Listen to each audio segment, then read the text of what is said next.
Hey everyone, Judicial Watch President Tom Fitton here with our weekly update here on social media. Thanks for joining us this week. A lot to talk about. We've got so much going on. New lawsuits about January 6th abuses, illicit spying, it looks like, on American citizens. We are honored to represent a Marine hero in federal court. You're not going to believe his story. Plus, we have new Fauci-China documents that have come out that are going to shock you. Maybe won't surprise you, but they still will shock you in the sense that it shows even further or more extensive collaboration between the Chinese and U.S. taxpayer agencies than has been previously uncovered. Again, thanks Judicial Watch. Thanks to Judicial Watch's heavy lifting.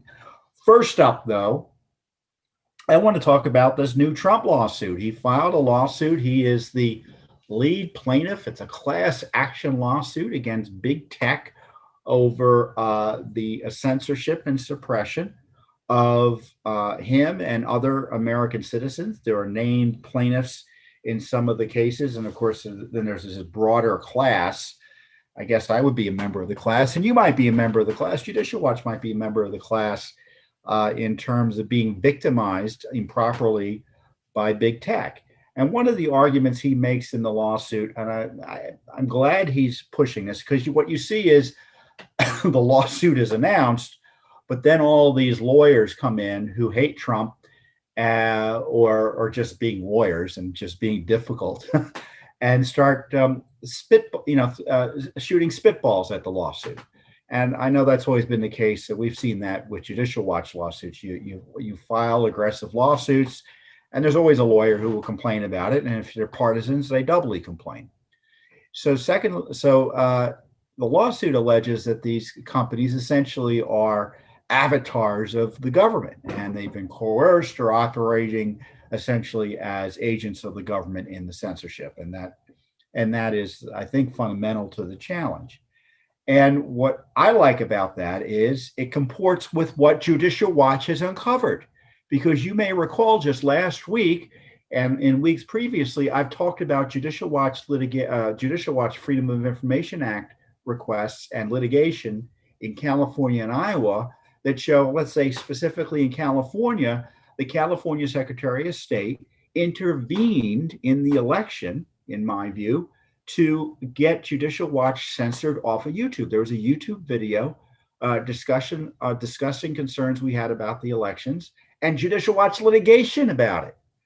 That resulted in California, specifically LA County, having to clean up potentially up to 1.6 million names from the rolls. So we have proof positive that the government colluded and collaborated with big tech officials to delete and censor and suppress information, not only of Judicial Watch, but other, of course, it was the video. I was given the video on behalf of Judicial Watch, so it was me too, but other citizens as well. So Trump is righter than right in challenging the idea that this is just all private activity by these big tech companies, and there's nothing to see here in terms of government collaboration. You can go and look at the lawsuits online. I'm not sure what the website addresses are. I'm sure you'll be able to figure it out by searching online. But I encourage you to take a look at the lawsuits. And I'm glad that the president has taken these steps. And it goes to show you that, Trump, uniquely likes to step up and be brave in ways that other politicians don't want to be brave. Because we've been victimized by this censorship, and President Trump put him, when you're the lead litigant in a case, you're putting yourself on the line in terms of the court. So kudos to him for taking the leadership here, because Republicans on the Hill haven't been doing it at all. So we'll see what happens with that lawsuit. But I just want you to, and I want to use it as an opportunity to reaffirm that Judicial Watch has proven a core element of President Trump's legal allegations, if not specifically, but generally, is that a lot of the censorship that we're concerned about is as a result of the government getting these corporations to censor us because the government doesn't like the speech, as opposed to the corporations themselves. have a particular interest one way or another. So I wanted to briefly touch on that because I know it's in the news and it's a big issue for regular Americans who are concerned about politics, that everything they say can and will be used against them online, in the sense that the big tech companies go after you if you say the wrong thing. It chills speech, it threatens speech. It's really at odds with the American way, in my view. Uh, another another bit, speaking of tech censorship, it's been the tech censorship of questions about COVID, questions about where the Wuhan virus came from. Was it a lab originated virus or was it naturally occurring? And lab originated, I mean, out of the lab in the Wuhan Institute of Virology or somewhere else in China, where they may have been engaged in, it looks like they were engaged in, gain of function research that transforms viruses that are not communicable among human beings into viruses that are communicable and therefore much more potentially dangerous. And the big question is this virus the result of gain of function research that accidentally or through other means got released from the lab? Now, if you were to raise questions about that last year or just as recently as a few months ago, you face suppression and censorship from big government, big tech. They take your videos down, they take your comments down, they suppress your information. But now the science, there have been too many scientists who have said, look, this Wuhan lab leak theory is credible. We don't know exactly for sure if it's the case, but to say that you're not even allowed to ask questions about it, that's not good science. So big tech has kind of eased back on this. They're still trying to suppress it, but they ease back on it. And one of the big issues is, what did Dr. Fauci know and when did he know it? And the documents the Judicial Watch has uncovered and that others have uncovered show that early on, the federal government, specifically Fauci's agency, was very much concerned about the potential that U.S. government funding went to the Wuhan Institute, was involved in gain of function research, and may have had a direct or indirect involvement or resulted indirectly or directly in the release of this COVID virus, this novel coronavirus. Now, do the documents show that the leak took place? It was a leak from the Institute of Virology in Wuhan? No. But there's nothing inconsistent with it. And certainly they show that they were more nervous about it in the background than they were telling us publicly. Now, we, through a Freedom of Information Act lawsuit, previously uncovered that Fauci's testimony that only $600,000 went to the Wuhan Institute through National Institute for Allergic and Infectious Diseases agency grants that were given to this EcoHealth Alliance. He said the monies that went to Wuhan were only $600,000. Well, Judicial Watch exposed that was not accurate, that testimony. It was over $800,000. And new documents from this same lawsuit show that the collaboration, not only with the EcoHealth Alliance, was much more substantial than previously known, but also the collaboration with Chinese researchers on a host of other issues was really quite deep. Over 2,000, it looks like, China-related grants on a whole host of issues. And the EcoHealth Alliance, let me get the material up here. There were at least 9 grants related to essentially risk of viral emergence from bats, risk of bat coronavirus emergence. And all those studies, none of that may necessarily be illegitimate, other than, I don't know why do we trust the Chinese enough to work with them on situations like this? And I think there's good reason not to. But the question is, does this type of research, either directly here or indirectly from it, result in gain of function research that resulted in the coronavirus being released? I don't know. But certainly there's more here than we knew about, thanks to Judicial Watch suing. We asked for it last year, this material, and it's taken a year in a federal lawsuit to get out. But the documents also show that I didn't know this. Fauci had an official in the embassy in China who was monitoring quite closely the Wuhan Institute of Virology. At one point, the emails show, she went over there. They wouldn't let her take pictures in the institute. They wouldn't let her take pictures, but she did take pictures of it from the outside, which I thought was very interesting. I hadn't seen a picture like that before. You can go to our website and look it up. And the other documents show that, and this stuff is this, if it weren't so scary, it'd be comical. You had the top official, I think number two, he essentially was running the lab, I think, at one point, of the Wuhan Institute, write an NIH official asking for help on disinfectant ideas for the Wuhan Institute of Virology. This is the email. It was from a director, Wang Zhiming, who was writing something to Cliff Kuhn, who was the deputy director of NIAID. So he was immediately under or reported to Dr. Fauci. And Zhiming writes him, I'm writing to you to ask your help. Our laboratory is under operation without pathogens, and we are now looking for the disinfectants for decontamination of airtight suits and surface decontamination, indoor decontamination. We have tried several ones to, he says do, but he made a mistake, to determine their antiviral efficacy and corrosion to pipeline and wastewater treatment equipment. Unfortunately, we've found a good candidate. I think he means to say we haven't found a good candidate. I hope you can give us some help to give us some suggestions for the choicest disinfectants used in P4 laboratory, meaning that highly secure laboratory. What kind of disinfectants for decontamination of airtight protective clothes? What kind of disinfectants for surface decontamination indoor?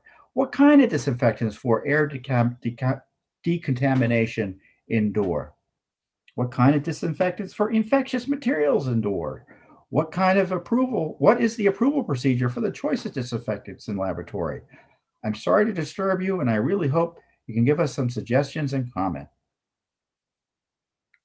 And the guy writes back, well, this isn't me. I'll send it to someone in my office who has more expertise, and he sends it along to colleagues, it looks like. But they've got this sensitive lab already in operation. He says there are no pathogens around, but they hadn't figured out how to decontaminate it. I tell them to use Lysol, but what do I know? Evidently a little bit more than they do. I don't know. So we've got this significant, to me, this is an evidence of a significant biosafety concern. You have to wonder whether or not they know what they're doing there.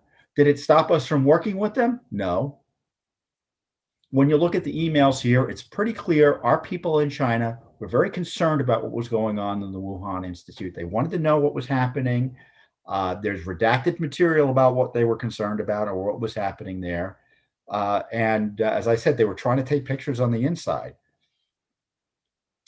So despite that concern, they kept on giving it money.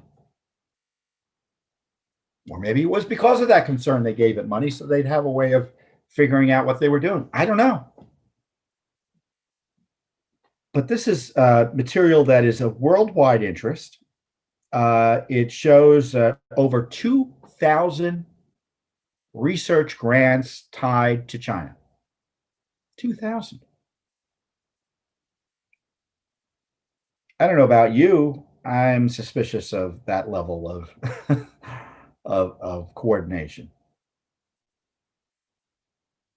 And they suggest, again, the documents suggest that the Wuhan lab had major biosafety issues, and the American government was carefully monitoring its activities from a national security perspective, even while funding it. And as far as I'm concerned, Dr. Fauci and his colleagues have some more explaining to do. So these pages, they're only 300 pages or so you can look at them yourself. Go and look at all of the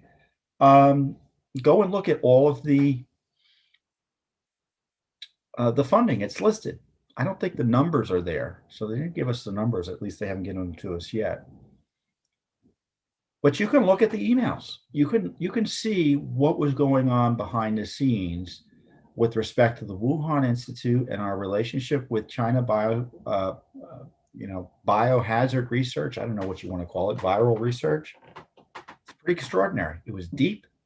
They went back even further than has previously been acknowledged. So once again, this is the result of your support because we're able to engage in this type of litigation. We're able to push and push and push and pull and pull and pull documents out of the government because you support our work. And if you want to be educated about what we were doing with Wuhan, this is how you find out about it, by looking at these materials and frankly supporting more work like this that Judicial Watch is engaged in. Next up is January 6th. As you know, the left and specifically the Democrats, for political purposes, quite obviously, is using January 6th and the disturbance at the U.S. Capitol as an excuse to suppress its political opposition, restrict its First Amendment rights, and in some cases, jail people based on their First Amendment protected speech. And Judicial Watch has been concerned because obviously we don't support, and it goes without saying, despite what the left says, we don't support violence. The left uses violence and has supported it as an instrumentality over the last few years, especially to target its political opposition. But the question is, is January 6th being used as an excuse to further abuse the civil liberties of American citizens, and specifically political opponents or people who are critical of Joe Biden or people who ask questions about the wrong things? And it looks like that's the case. We have a new lawsuit, and this is an interesting one, against the FBI. So we're suing the Justice Department for FBI documents. The FBI would have you believe they're this dishonestly misleads you into thinking they're this separate agency that is beholden to no one, when in fact they're run by the Justice Department. And the Attorney General ultimately is responsible for it. So we sued the FBI for the records on the alleged transfer of bank financial data of every person in the DC area on January 6th. We asked because there was a report that happened. There were several news articles that Bank of America specifically had actively but secretly engaged in the hunt for extremists in cooperation with the government. And following the events of January 6th, gave the FBI financial records of their customers who fit the following profile. Customers confirmed as transacting either through bank account debit cards or credit card purchases in Washington, D.C. between 1/5 and 1/6. That will cover everyone in the city, practically speaking, potentially, who's a Bank of America customer. And I don't believe it was just limited to Bank of America. Purchases made for hotel, Airbnb, RSVPs in DC, Virginia, and Maryland on 1/6. Any purchases of weapons or weapon-related merchants at a weapons-related merchant between 1/7 and their upcoming suspected stay in DC area around Inauguration Day. So they were investigating people even after 1/6, not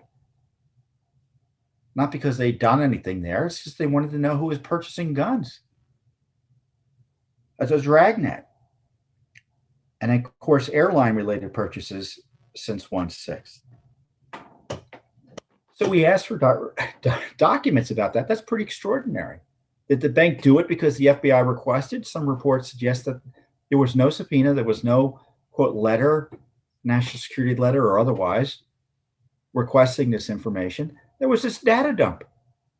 If you were a Bank of America customer or a customer of another bank, perhaps, we don't know, you had your private financial data sent over to the FBI, who then could root through it. Were they looking at your financial data? Were you visiting Washington, D.C.? Are you a D.C. resident, or do you live in the area? And you spent money on groceries, or you went to the CVS, or you were visiting and you purchased, and you were all of a sudden got an FBI file, practically speaking, on you? Is that what happened? Well, we want to know, and we asked for the records under the Freedom of Information Act. They gave us the Stonewall. They gave us a song and dance, even more so than usual. So we sued. And in June, I think we sued um, a little bit before June. June 8th, the court overseeing the lawsuit ordered the FBI to respond substantively to Judicial Watch's request within 30 days. And this is the song and dance. On June 17th, the FBI responded saying that the request was too broad and asked for further clarification and or narrowing of the request. It wasn't either, but we got to do what we got to do to move the case along. On June 24th, we responded by sending another news article detailing Bank of America's handing over transaction records to the FBI. And they said, okay, we understand what you mean now, right? And you know what their response was? We can't confirm or deny whether we have any documents, whether the records even exist, which is we get that sometimes in national security cases where, the CIA uses that for reasons that I think might be obvious to you. Hey, are you spying on, do you have a telephone tap of person X, spy X? They said, we can't confirm or deny that. We're not even going to tell you whether we have the ability to do that. But here, they're saying they have no records about their communications or the transfer of records with banks, or they can't confirm or deny they have any records. We're not asking, and I would presume, we're not going to get someone's personal financial data, but the mere transaction is a state secret, practically speaking. Not in my view. So the court's going to have to figure out whether he'll accept this. But isn't that interesting? So the question is, did the FBI engage in what looks to be an unprecedented abuse of the financial privacy of countless innocent Americans, along with the big banks? And the FBI stonewalling and non-denial denial of this really speaks volumes, don't you think? It really speaks volumes. Or speaks volumes, I should say. So we're in the lawsuit. We're trying to get the information. And I see Nancy Pelosi, they've created this select committee. This is the real investigation. This is, I think, our 5th or 6th lawsuit on basic January 6th information. We've asked for records, and our requests in our lawsuit, in my view, forced the DC medical examiner to finally admit that police officer died of natural causes and wasn't murdered like the left pretended. We're still asking for records. We sued for information on the shooting of Ashley Babbitt. I mean, the secrecy there is political and scandalous. Records on Nancy Pelosi's communications with the Pentagon about the use of the military, undermining President Trump. We're asking for the videos that have been hidden from the American people about the disturbance on January 6th. All of this, Judicial Watch is doing the heavy lifting on, as Congress pretends to be really interested in this while actually subverting our ability to get the information. Congress is the one hiding the videos. Congress is the one hiding the information about the death of Ashley Babbitt. Congress needs to be investigated, specifically Nancy Pelosi and company, on January 6th. But it's gotten worse. It's expanded beyond January 6th, the illicit spying. I'm not sure what we're going to find in this banking case we have about the FBI's taking your banking records, but it's not just about January 6th the deep state's interested in. They don't like you protesting or being concerned about COVID. And it looks like they're spying on you about that. So there was this news report. We didn't come up with it. Let me pull this one up. From the Postal Service. I didn't know this. I guess I don't know everything. I'm not a leftist government bureaucrat. I don't pretend to know everything about everything. That the Postal Service has this special internet covert operations program that's capable of collecting and tracking American citizens' social media posts. Did you know the post office is capable and is willing to, evidently, according to this report, spy on your social media postings? And in this case, Yahoo News reported that the records were a creation or with the agency within the post office called the United States Postal Inspection Service Internet Covert Operations Program, which monitored significant activity regarding planned anti-lockdown protests occurring internationally and domestically on March 20th, 2021. So says Yahoo News. They got a March 16th government bulletin marked as law enforcement sensitive and distributed through the Homeland Security's Department of Homeland Security's fusion centers. So they're watching social media platforms about lawful protests under the First Amendment, spying on you. Again, we asked for the records about what the heck was going on here. We asked for all, and I'm not, there were, let's see, 1, 2, 3, 7 different requests about what was going on here. And of course, they failed to respond to the request. The Postal Service did. So the Postal Service that can't get mail into your mailbox the way it's supposed to, either on time or sometimes at all, is evidently spying on you. And we want to know, did the Biden administration weaponize, again, the United States Postal Service, like the left has done with the FBI, the Justice Department, and other agencies,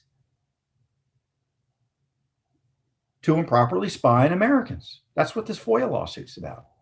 And this is another example of why Judicial Watch is important. So when did this story come out? April of 2021. So, you think it would be a pretty big deal if there's a public report that the Postal Service is spying on American social media postings. I'm not aware of anyone doing anything about it. Are you? Have you heard about this other than my telling you about it? You may have. I mean, I understand a lot of you are pretty sharp and follow this stuff. And, I remember when it happened too. But obviously, most Americans don't know about this, even people who follow things closely, because the government, including Congress, has zero interest in protecting your civil liberties. And I know there's some people who have a little bit of interest in protecting your civil liberties or in government, but practically speaking, there's nothing the government does in terms of abusing your civil liberties that Congress is terribly interested in confronting. Certainly the federal agencies aren't doing it, and of course the media doesn't care about it unless, of course, they're the targets of it. And even then, it depends only if they are the targets. Other media being the targets of illegal spying, they don't care about, i.e. Tucker Carlson. Which, by the way, it's been confirmed the NSA had read his emails. Practically speaking, it's been confirmed that the NSA has read his emails and leaked them. He was unmasked, just like Trump was, General Flynn was, General Sessions was, and they leaked spy information to the media. That's essentially been confirmed. And what's the media's response? He deserved it.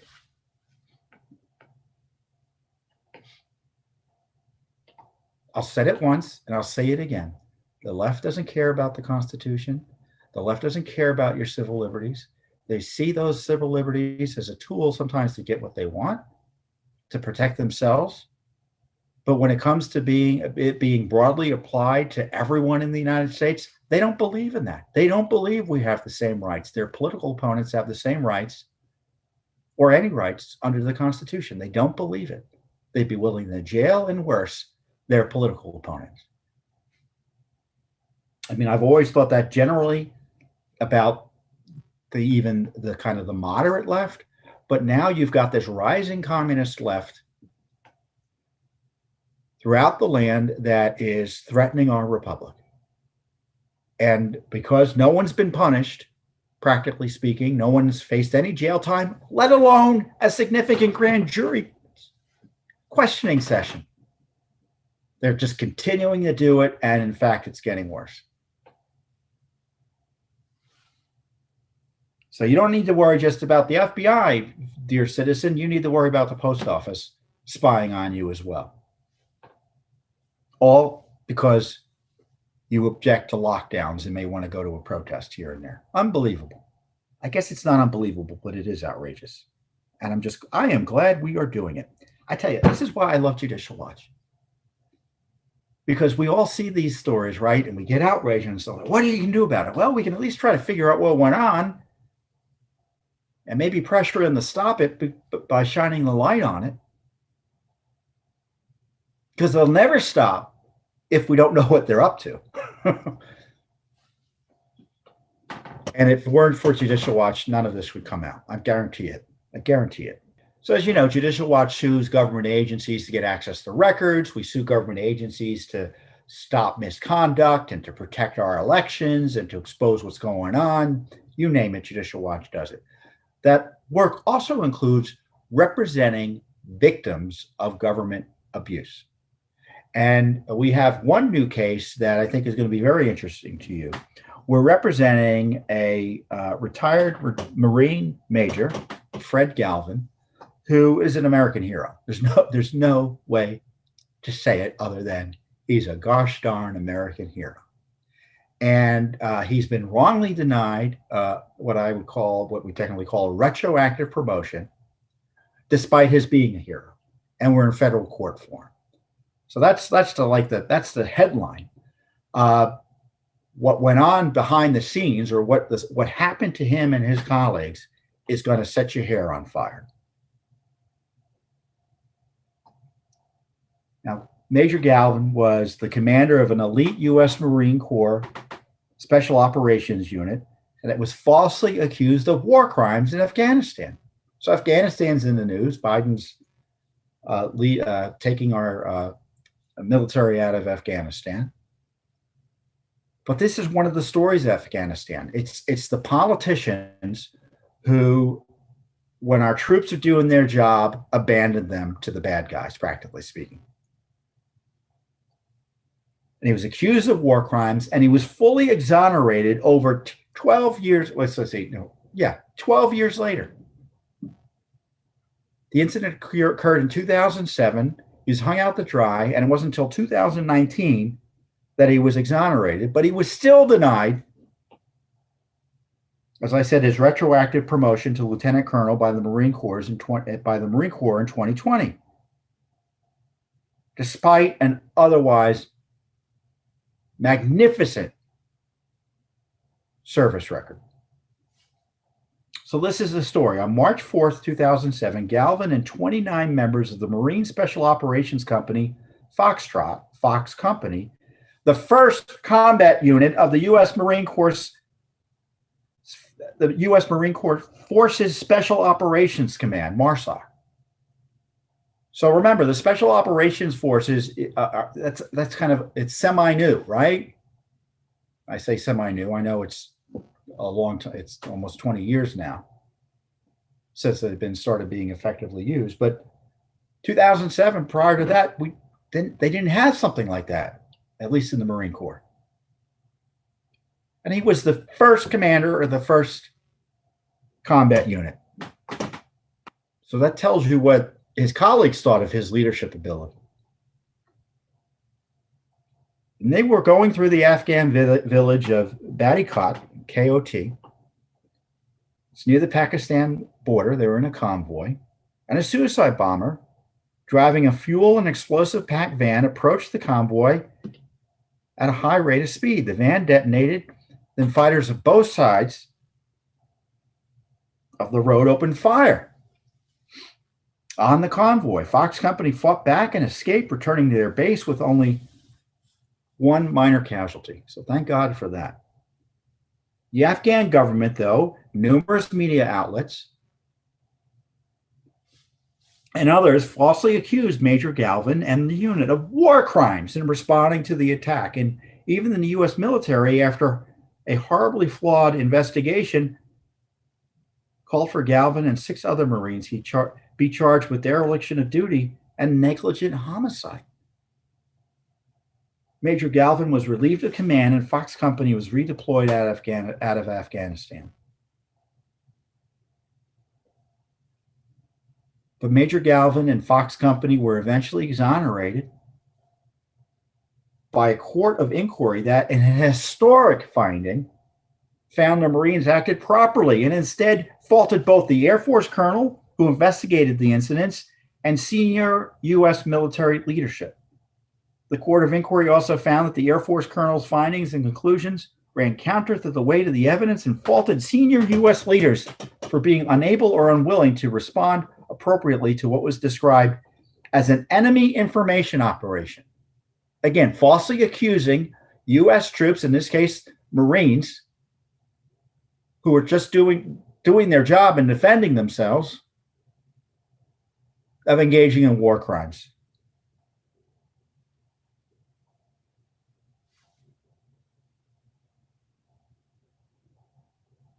The finding: the redeployment of Fox Company was based in large part on unsubstantiated allegations related to the March 2000 incident. The decision to redeploy Fox Company, again, out of Afghanistan, was influenced by the high level of command, media, and government attention focused on the incident.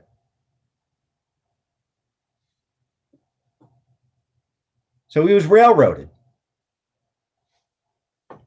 And he was due to be considered for a promotion, and he was exceptionally well qualified as compared to his peers. And those of you who've been in the military, you know the labyrinth promotion process there. And he fit the bill completely to be promoted.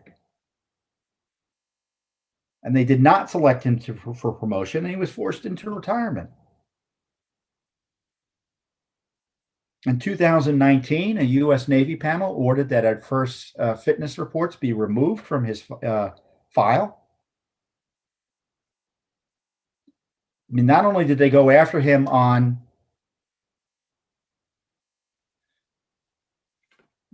that 2000 event, there was another issue where, he objected to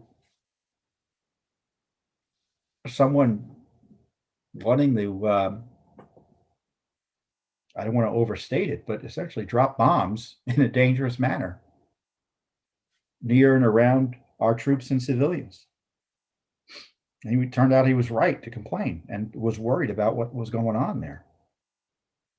So they convened a special selection board. And again, they denied his promotion. This is what we say. Galvin had served in several key leadership billets, a significant marker for promotion. He had extensive combat experience and had been, quote, forward deployed, unquote, for more than 3 years, which also are significant markers for promotion. He had received multiple awards, including a Bronze Star with a Combat V, and received glowing recommendations recommending him for promotion. Plaintiff also completed, plaintiff being Major Galvin, his professional military education promotion requirement by attending the Marine Corps Command and Staff College and completing the intermediate level school in 2008. So you don't need to be in the military to know this is the type of guy you got to promote. And he was never provided an explanation. Never provided an explanation.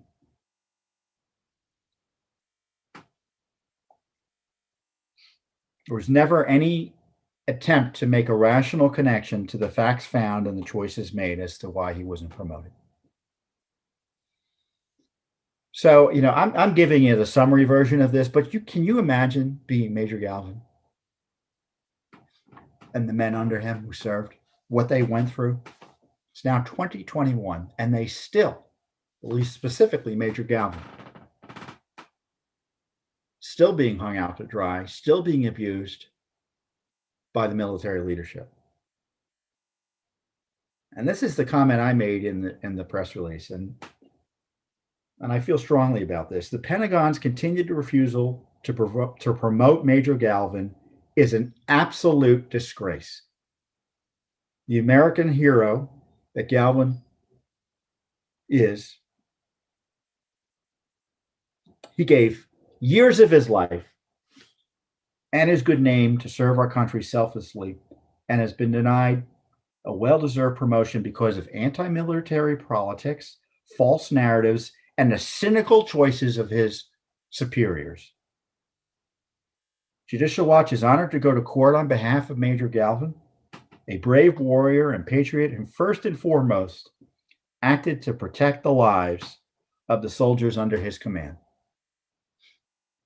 I encourage you to look up Major Galvin on the internet. If you're a Marine, you probably already know who he is. And even the hostile media had to acknowledge he was exonerated. There've been front page stories, and if I recall, the Washington Post even. We have a great video linked that we can share with you below that provides more detail. So I don't know about you, but this is about as important a lawsuit as anything else we do. Don't you agree? Don't you agree? What he's gone through, what his colleagues have gone through. And it's just the tip of the iceberg. And if you've been in the military, you're a veteran. I'm not a veteran. You can tell by my unfamiliarity with certain terms here. I don't pretend to be a veteran. But the least we can do at Judicial Watch is protect those who served, who have been abused. And this is not the first case we've had in this regard.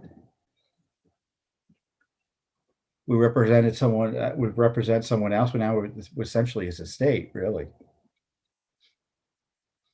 over the military just simply refusing to give this poor person, he's now dead, a Purple Heart, even though he was shot at during Fort Hood. This happens time and time again. If something's politically inconvenient, they don't care about you in the military. It's too often.